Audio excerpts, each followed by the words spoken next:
You don't know what I'm about to tell you. If you think an Amish husband hears his wife say no and the whole matter ends right there, stay with me, because what I saw for 19 years was nothing like the stories outsiders tell. The real answer was quieter than anger, heavier than a slammed door, and far more powerful than one argument in a kitchen after dark. In the Amish world I knew, a wife's no did not just land between two people.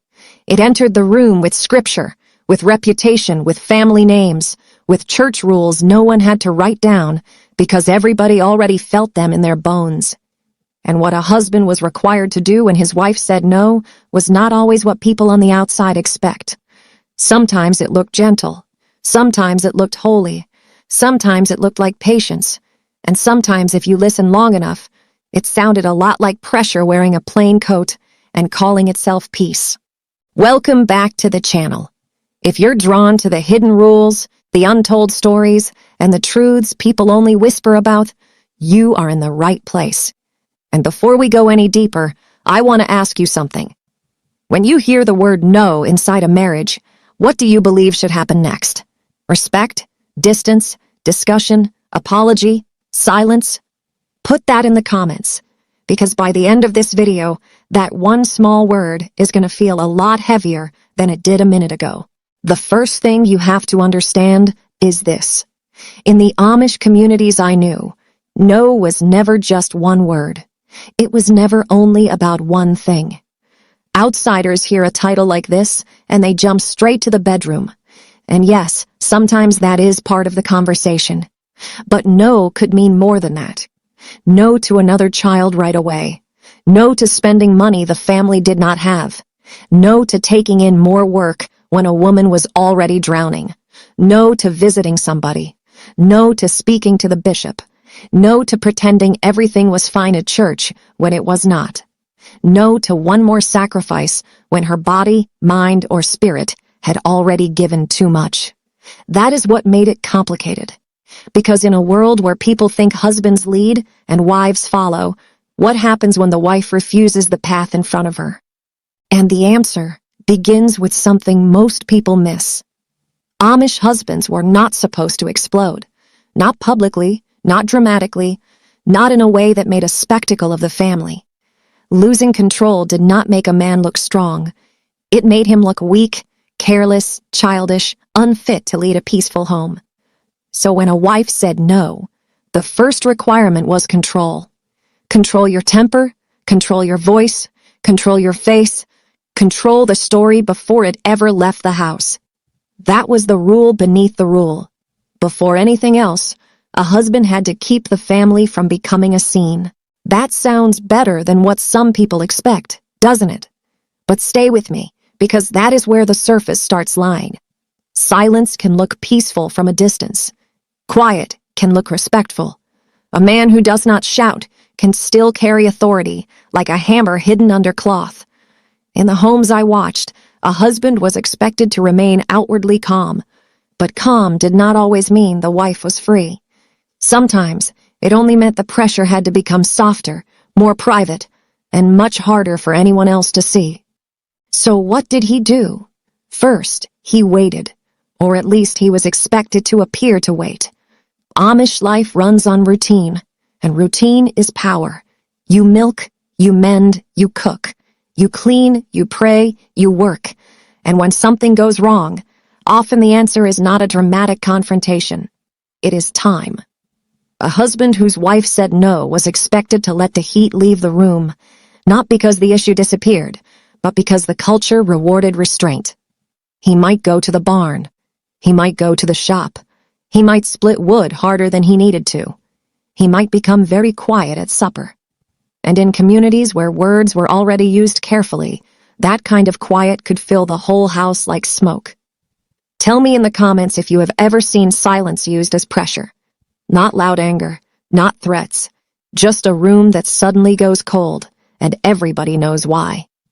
Because that kind of silence is hard to explain to people who think harm only has one face. Now here is where outsiders often get the story wrong. People imagine Amish marriages as if the husband simply commands and the wife has no voice at all. That was not how every home looked. Some wives had strong influence. Some marriages were warm, deeply cooperative, even tender. Some women ran the inner life of the home with a kind of authority no outsider would notice unless they lived near enough to feel it. A husband might be called the head of the household, but plenty of wives knew how to steer a decision without ever saying, "I am steering this." That is why the hidden part matters. Amish life often valued visible male leadership and invisible female influence at the same time. But when a wife said no directly, especially in a way that could not be softened or disguised, the husband faced a test, not only of his authority, but of his image as a good Amish man. Because leadership in that world was supposed to look orderly, godly, and composed. If his own wife openly resisted him, he could not just bulldoze forward without risking how others would read his home. A house full of visible conflict suggested spiritual weakness. It suggested failure to guide. And that is why what he was required to do next was so important. He had to try to restore harmony. That word sounds beautiful, doesn't it? Harmony, peace, order. Those are lovely words until they become chains. Restoring harmony could mean talking gently. It could mean waiting for a better moment. It could mean asking what was wrong. It could mean backing down. And yes, in some homes, it really did mean that. But in other homes, restoring harmony meant the no had to be worn down until it became a yes, or at least until it became silence that could be treated like agreement. That is one of the hardest truths for outsiders to understand.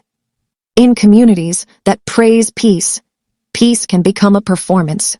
And once peace becomes a performance, the person who disrupts it is often blamed more than the person creating the pressure. So, when a life said no, an Amish husband was required to protect the peace of the home. But many women learned that protecting the peace often meant carrying the discomfort themselves. If she kept saying no, the question quietly became not only what he was doing, but what she was disturbing. Was she making things harder? Was she failing in her duty? Was she inviting gossip if the tension became visible? Was she putting her husband in a humiliating position? Those questions did not need to be shouted. They lived in the culture already. And that is why the word no could feel so expensive. Here is the part that held me when I was young, and it still holds me now. In the Amish world I knew, a husband was also required to keep providing. No matter what happened between husband and wife, the horses still needed feeding, the bills still needed paying, the wood still needed chopping, the children still needed shoes, and church still came on Sunday. A man did not get to stop being the provider because he felt rejected. In fact, continuing to provide was part of how he proved he remained the head of the home. He worked, he showed up, he kept the household moving. And that sounds honorable, and often it was. But it could also create a painful trap, because provision itself became moral leverage. If he worked hard, if he brought food home, if he stayed outwardly steady, then his hurt could seem more righteous, and her refusal could seem more unreasonable. Think about that for a second. What happens in a culture when sacrifice earns authority? What happens when the man can say nothing, do everything expected of him on the surface, and still make his wife feel like she owes him peace in return? That is not always cruelty. Sometimes it is simply a system doing what systems do. And systems can crush a person without ever raising a hand. If you are still with me, I want to ask another question. Do you think duty can become a form of pressure when one person is told to give and the other is told to keep the home calm no matter what? I want to know what you think, because this is where the conversation starts getting uncomfortable. Another thing outsiders miss is that Amish rules are not usually handed to you in a neat little book. They live in memory, in sermons, in habits, in the way older women lower their eyes at the right time, in the way older men pause before speaking, in the way children learn what not to ask. People call it unwritten, but that does not make it weak. Sometimes unwritten rules are the strongest rules of all. Because if you cannot point to the page, you cannot argue with the page. You can only feel the expectation pressing down through everybody around you. So when a wife said no, the husband did not need a manual to tell him what to do. He already knew the shape of it. Be controlled, be steady, be the leader. Do not disgrace the family. And when private order failed, that is when the next layer appeared. Counsel. Not always formal, not always immediate, but counsel hung over Amish life like a second roof. A husband was often expected to seek wisdom before letting domestic conflict turn into open fracture. Maybe from an older married man. Maybe from a parent. Maybe, in more serious cases, from church leadership. Not because Amish people love spilling private pain. They do not. Privacy is guarded fiercely. But because unresolved disorder threatens more than two people, it threatens the image of the family, and the family is part of the church body. That meant a husband had to be careful. If he ran too quickly to outsiders, that itself could be seen as failure. If he exposed the conflict too openly, he could shame the household. So the required path was narrow. Handle it inside if possible. Handle it quietly. Handle it among trusted circles if necessary. And only let it rise higher when the marriage strain seemed too large to hide. That is why some women felt trapped by the very privacy outsiders romanticize. A private people can protect dignity, yes, but privacy can also protect pain.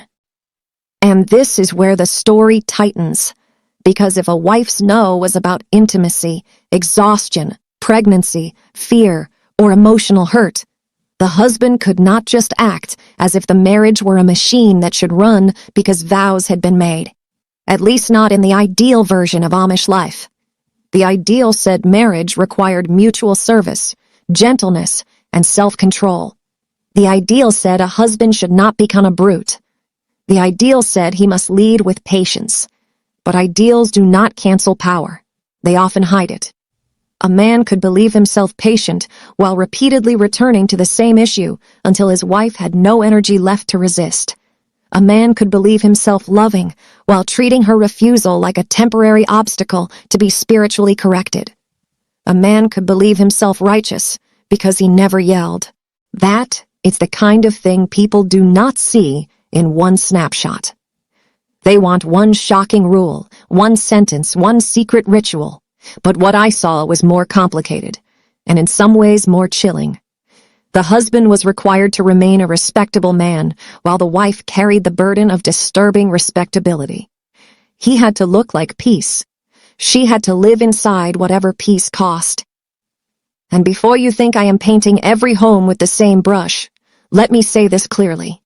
Some husbands truly did respond with restraint, with kindness, with genuine listening. Some wives were heard. Some marriages found ways to bend without breaking. Some men understood that a wife's no was not rebellion, but a plea, a limit, a warning, a truth. But the reason this subject matters is not because every story ended badly. It matters because the structure around the stories made it hard to tell which marriages were safe and which were only quiet.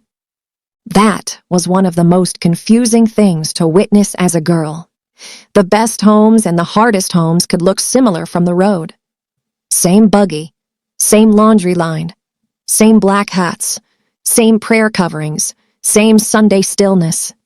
The difference was inside the walls, inside the pauses, inside who had the freedom to refuse and still feel secure afterward. That is why I say the real answer is not simple. When a wife said no, an Amish husband was required to respond in a way that preserved order. But preserving order in a loving home and preserving order in a strained home were not the same thing at all. Let me pull you in a little deeper, because this next part is what people almost never talk about. In a culture where divorce is nearly unthinkable and separation is heavy with spiritual cost, no carries a different weight.